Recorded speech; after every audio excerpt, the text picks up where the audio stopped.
As far as the market goes, starting to slow down a little bit. As of right now, we have 8,390 homes on the market. So that's an increase, pretty substantial increase from the last couple of months. We went from basically 7,000 homes to 7,200 homes to 7,500 homes to 8,000 homes to where we're at now, basically 8,400 homes, right? That's a pretty big increase. And why is that happening? Well, let me tell you, time of year can change what the market does by a lot. My phone has not stopped ringing for the last 2 months. And then all of a sudden, this last week or two, it's starting to get a little bit more quiet, right? I'm a little lonely now. I'm not having my clients call me up and ask me how my day is going. But that being said, am I still busy? Yes, just not as busy, which is kind of like it sometimes. But that being said, it's just the time of year. It's starting to slow down, and it's going to continue to do that, right? As kids go to school, as winter starts creeping in, believe it or not, that has a huge effect, with events and stuff. It's going to slow down. And what that means, inventory is going to start increasing, right? And buyer pool is going to start decreasing little by little. And then eventually, once inventory gets to a certain point,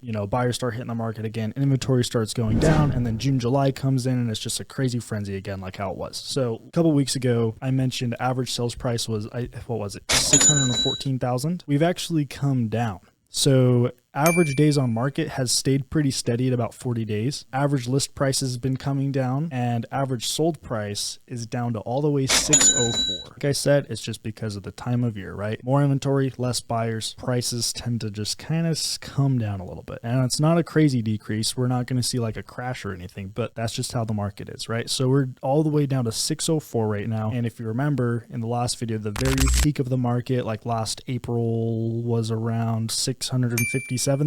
So if you're thinking about it from that perspective, now's a pretty decent time to buy. And I think pretty much from this point on up until like February, I don't think buying is a bad idea. If you were buying in like June, July, probably not the best time just because it's busy for sellers, right? It's a good time for sellers, which means it's not a good time for buyers. It's not going to be a good time for anybody, right? It's got to be bad for one side. But as we're moving into now, I think it's a great time to start looking to jump into the market. If you're a seller, you have to be looking to sell very, very soon, like within the next couple of weeks, if you want to get top dollar, right? Or you should have done it a couple months ago. But if you're a buyer, now's a pretty good time to get your feet wet, starting to go look at homes. If you find a great deal, jump on it. If not, if you're waiting like a month or 2 or 3 months, it's not a bad idea either. I don't know where it'll go. I just know that inventory is going to go up and buyer demand is going to go down. Unless rates shoot down 6 or 5%, that could totally change it. But as of right now, that's what it's looking like.